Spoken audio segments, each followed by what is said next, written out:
talk will be in Slovene, so I will switch to Slovenian, but you can follow the slides in English, so basically the list of projects that I will mention will be clear. Torej, umetniško modeliranje trajnostnega ravnovesja med človeškimi in nečloveškimi obsegi. Izzivi sodobnega časa, okoljske katastrofe in daljnosežne klimatske spremembe izhajajo iz človeškega prekomernega izkoriščanja virov po pomanjkanju empatije in odgovornosti. Skupaj s prepletenostjo potrošniške družbe, globalnih proizvodnih, finančnih, političnih, tehnoloških in medijskih sistemov se problemi kažejo kot nerešljivi. V posamezniku krožijo občutke nuje po ukrepanju, hkrati z občutki nemoči in nezadostnega razumevanja možnih rešitev. Novomedijski umetniki in umetnice se pereče okoljske problematike lotevajo z različnimi pristopi. V besedilu jih bomo kartirali s pregledom aktualnih del na festivalu Ars Electronica, ki se posveča integraciji umetnosti s tehnologijo in družbo. Čeprav je umetnost vedno imela vlogo raziskovalke upodobitvenih režimov na ravni tehnoloških inovacij in ogledala družbi skozi kritično refleksijo, se prav ob soočanju z zapletenimi dilemami, kot je okoljska kriza, pokažejo mnogotere razširitve polja umetnosti z njenim vstopanjem v družbo in transdisciplinarna sodelovanja, ki tvorijo njena vsakokratna izumljena udejanjanja v obliki več kot umetnosti. Na festivalu Ars Electronica predstavljena umetniška dela pripadajo smerem raziskovanja, ki jih lahko začrtamo na podlagi metod uporabljenih v umetniško-raziskovalnem postopku. Ne govorimo več o medijskih specifikah, saj gre za premik od osredotočenosti na umetniški medij k usmerjeni, motivirani intervenciji skozi vesti tehnološko pogojene različnosti.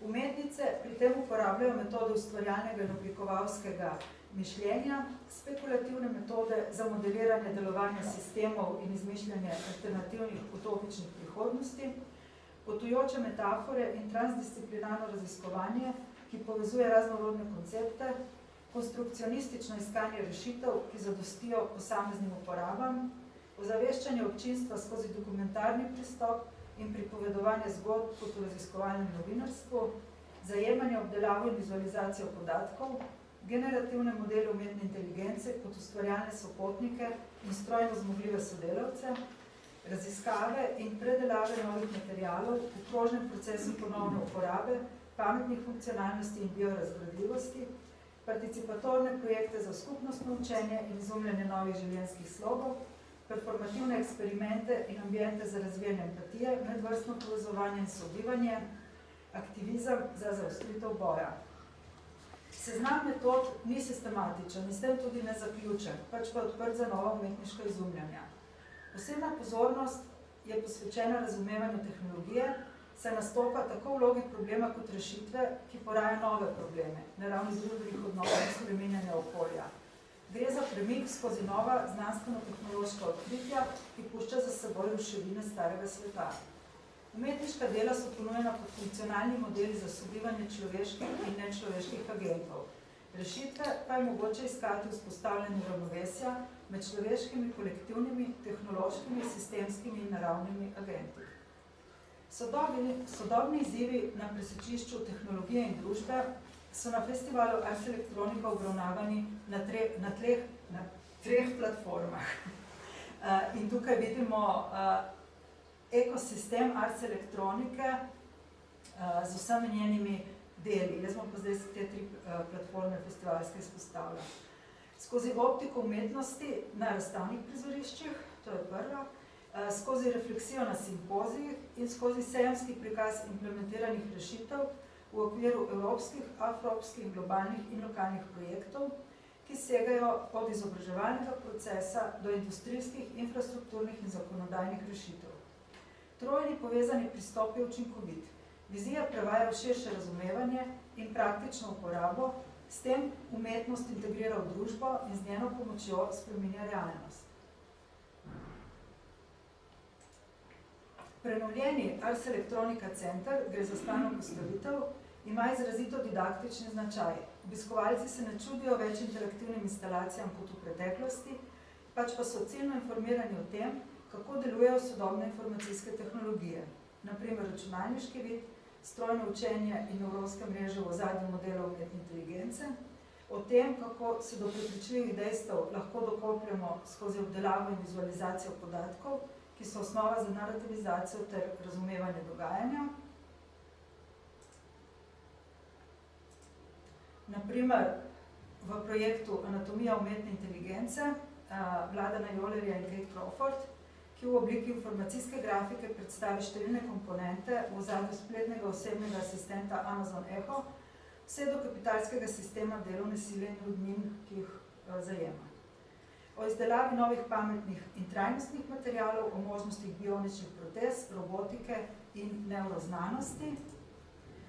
Projekt Neurofly v centru Ars Elektronike je nastal v trboveljskem katapultu pod vodstvom Maše Jazbec. Festivalski arhiv, torej najdemo ga tukaj le, eden od zavihkov, je pomemben vir za raziskovalce informatizirane sodobnosti, saj se teme, ki so naša stalnica že več desetletij, kot so okoljska kriza, demokracija in upravljanje s podatki, lastnina in prevlada, zasebnost in konstrukcija identitete, razširjena resničnost in teleprezenca, umetna inteligenca in robotika, vsako leto premislijo o aktualnih okvirih in v povezavi z dejanskimi rabami v industriji in družbi, pri čemer tvorijo umetniška interpretacija, intervencija in modeliranje, enakovreden pristop v razpravi o alternativnih, bolj trajnostnih in bolj demokratičnih rabah. Hkrati je to eden od načinov odgovor na vprašanje, kaj nova medijska umetnost lahko stori za človeštvo oziroma za okolje. Naprimer, tema lanskega festivala je bila upanje, kdo bo obrnil tok. Kustosinja osrednje razstave Olga Tihonova je odnos med upanjem in umetnostjo umestila v uveljavljeno predstavo o tem, kako deluje umetnost. Citiram: Čeprav je upanje neoprijemljivo, še vedno raje upamo. Ker nas danes argumenti znanosti ne zmorejo več pripraviti k ukrepanju, sledimo umetnikom, da nas popeljajo na križišče razmišljanja, delovanja in druženja. S kompleksnejšimi oblikami mišljenja, onkraj logičnih vzrokov in posledic ter tehnoloških izboljšav, umetniki izzivajo naše ustaljene načine občutenja in osmišljanja. Hodeč po njihovi poti, se bomo morda naučili bolje razumeti svet in bolje bivati v njem. Konec citata. Temi upanja in spremembi toka stvari so zadostili projekti na temo reševanja okoljske krize. Med njimi bi omenila nekaj slovenskih nastopov, naprimer kolektiva Krater s performansom vedeževanja prihodnosti urbanega, degradiranega in potem umetniško revitaliziranega območja Kraterja v Ljubljani in njegovih raznovrstnih prebivalcev, o pitju čaja in tudi med brskanjem po njihovem arhivu. Naslednji projekt Nine Mršnik, ki izdela produkcijsko linijo za pečenje pohištva izdelcev odpadne plastike. In še projekt Saše Spačal za sobivanje dveh bioloških vrst, pri čemer glive ščitijo človeka pred sevanjem. V odnosu do lanske teme je naslov letošnje edicije skoraj da streznitev. Panika, da ali ne. Gre za nadaljevanje diskusij, tudi tiste iz leta 2023, z naslovom Kdo je lastnik resnice, ki so pokazale na pogojenost umetno inteligentnih modelov z računalniško infrastrukturo v privatni lasti in pristranskimi podatkovnimi zbirkami, pogosto pridobljenimi brez vednosti in pristanka lastnikov avtorskih pravic na gradivu, ter na ogromen okoljski odtis teh orodij, ki jih danes vedno bolj uporabljamo. Večkrat ponovljeni citat na letošnjem simpoziju je Platonovo nasprotovanje uporabi pisave v izobraževanju, ker bo uničila samostojno razmišljanje in mnemotehnične metode spominjanja. V resnici pa je generirala ogromno količino novega znanja. Prek te paralele smo povabljeni, da tudi danes sprejmemo robotske pomočnike. Vprašanje laži se od pristopov raziskovalnega novinarstva premika k statističnim odgovorom umetne inteligence. naprimer v dialogu med dvema AI avatarjama v projektu Tech Bro Debates Humanity avtorice Sputnikov, ki v sobi odmevu argumentirata smiselnost potovanja v vesolje z vidika preživetja človeške vrste. Tokrat obiskovalec razstave ni več v naporni vlogi tistega, ki komunicira z umetnim agentom in v tej komunikaciji razmišlja o svojih vprašanjih in Turingovem testu, pač pa izmenjavo opravita sama umetna agenta med sabo. Njun dialog je povprečen, soliden, kot bi poslušali človeške govorce na kakšni okrogli mizi na televiziji, kar pride do izraza in mehaničnost procesa argumentacije, ki človeškemu ni tako zelo tuja. Fenomen Unheimlich Valley, ki je včasih digitalne 3D animacije označeval podobnost in različnost simulacije s fotografsko podobo, je v tem primeru zaznan zgolj v meglenih, obrobnih artefaktih statistično zgrajene podobe. Te pojave, te napake identificira projekt Anatomy of Non-Fact, AI Hyperrealism, avtorice Martine Marcinjak. Na primeru medijske fotografije papeža v kuhovki Balenciaga, ki tudi natančno poimenuje in razloži AI artefakte. In tudi ta projekt ima izrazito izobraževalno noto.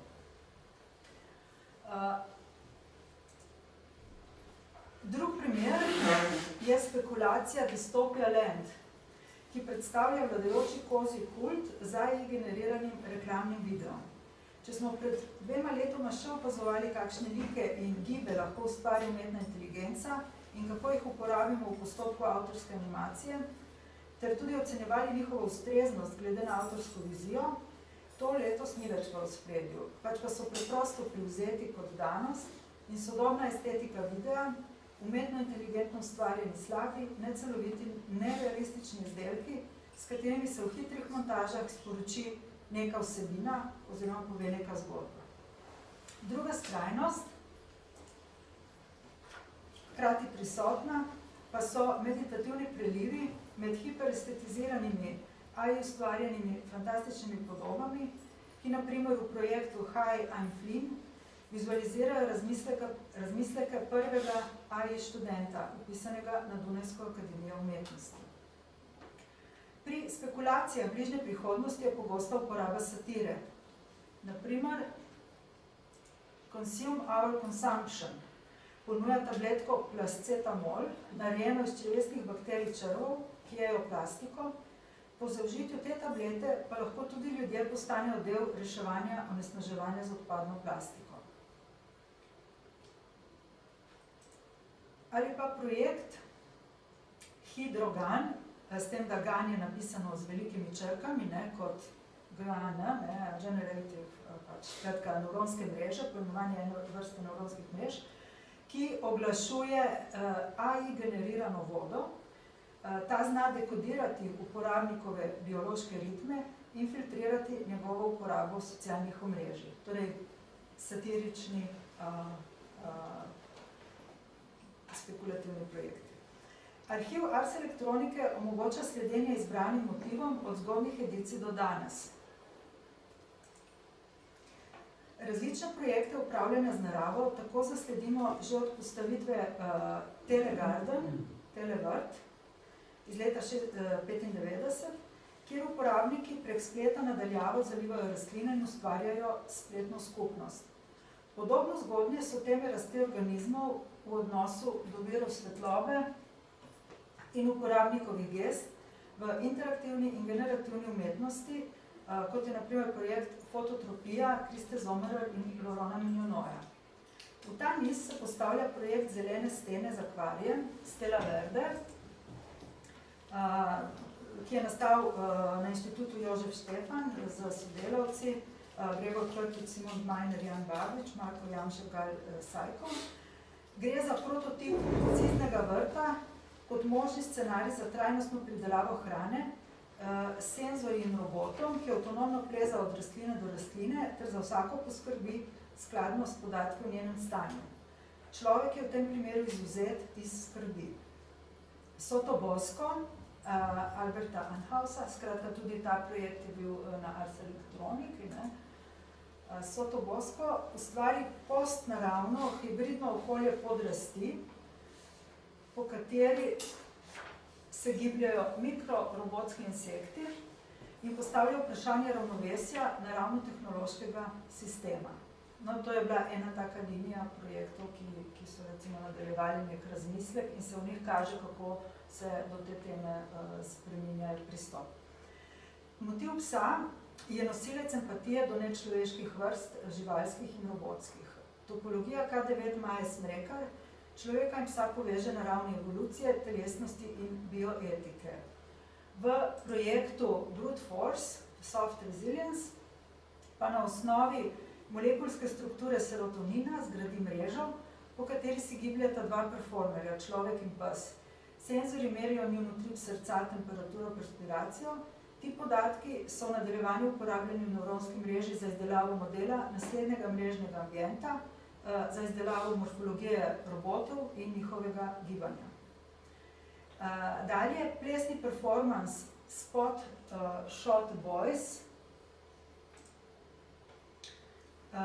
avstrijske umetnice Silke Grabinger, ki je parafraza Boysovega performansa, tokrat z robotskim psom, lahko gledamo tudi skozi oči, to je kamero robota Spota, ki opazuje performerko. V gibanju sta interakciji pogleda, ki med njima ustvarja prostorsko koordinacijo in psihološko komunikacijo, torej čustveno vez z robotom. Letos pa je bil predstavljen projekt Dynamics of a Dog on a Leash. Avtor je Takayuki Todo. Robotski pes tokrat nastopa kot žrtev, trpinčena žival na verigi in ta veriga mu prepreči vsak poskus osvoboditve. Realistični gibi napadalnega psa pa so tisti vzvod, ki v opazovalki sproži doživljanje robota kot živega bitja. Gre za razširitev odnosa z robotom, od doživljanja v humanoidne robote, čutenja robotskih protez in zamenjave telesa, kot v eksperimentih Maše Jazvet v sodelovanju s profesorjem Hirošem Ishiguro, k empatiji do živalskih robotov. To je bila zdaj nekako drug motivni sklop. Številni projekti problematizirajo antropocentrično kreativnost. Vključujejo delovanje, na primer, bakterij. Tak primer je mikroorkestrizem, ki sonificira fermentacijo pri nastajanju sakeja.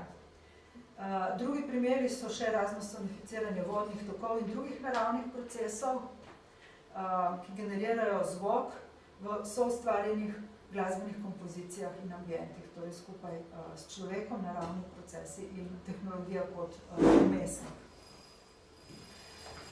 Pomemben del festivala so skupnostni projekti. The Wild Future Lab iz Kenije predstavlja eksperiment predelovanja vlaken iz odpadnih listov bananovca, iz katerih se lahko izdeluje trajnostni tekstil. V inicijativo DAS, Data, Art and Science, sodi, na primer, večdelni japonski projekt o ohranjanju voda, ki angažira skupnost lokalnih prebivalcev ob reki, da v projektu občanske znanosti 3D skenirajo rečne pejsaže in beležijo pripovedi z namenom ohranjanja spomina. Tematizira tudi prisotnost vode z njenimi značilnostmi v različnih produktih, kot je vrhunska kulinarika. Poudarja skrb za naravo in kulturno dediščino.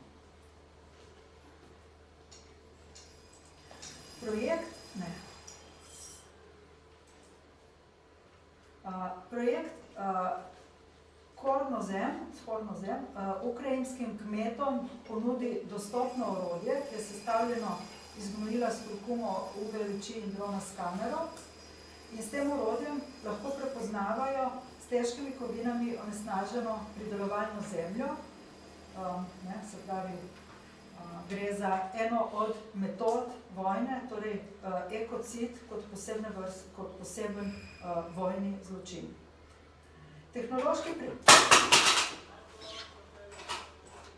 Tehnološki pripomoček za načrtovanje prototipov, se pravi, premikamo se v zelo aplikativne rešitve, ki lahko tudi rečemo, niso stvar umetnosti, so bolj stvar tehnologije in dizajna, ne?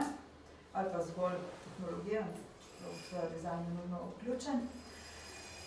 Torej, pripomoček za načrtovanje prototipov in urbanih rešitev z vključitvijo uporabnikov, se pravi spet neko orodje za participativne projekte, je Nexus Print v virtualni resničnosti, omogoča premikanje 3D modelov, gradnikov pač katerihkoli, odvisno od tega, kateri problem skušamo sestaviti skupinsko, ne?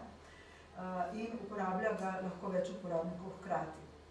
Namesto, da premikajo fizične modele v peskovniku, ne, se vse to dogaja v virtualni resničnosti, uporabljajo ročice in geste in gre za vmesnik, na katerega se je treba tudi nekoliko navaditi. Naslednji primer, Vienna Geospace Hub, gre za inicijativo Evropske gospodarske agencije, predstavi Green Transformation Information Factory, ki nudi satelitske podatke kot orodja za preobrazbo v klimatsko nevtralna, odporna mesta. Za več kot umetnost so pomembna torej tudi vprašanja vključitve v vsakdanje življenje, ki vsegajo vse do izdelave patentov, razvoja tehnologije, aktivizma, poučnosti in izobraževanja, zakonodaje in delovanja v skupnosti. In kot sinteza teh projektov naj omenim še Eurostack, ki predstavlja potrebne gradnike avtonomije in demokracije za odporno Evropo. V tem prispevku sem skušala pokazati, kako ta ekosistem Ars Electronicae celovito pristopi, ne izolira umetnosti v slonokoščeni stolp, ampak jo poveže zelo močno in integrira s tehnologijo in družbo.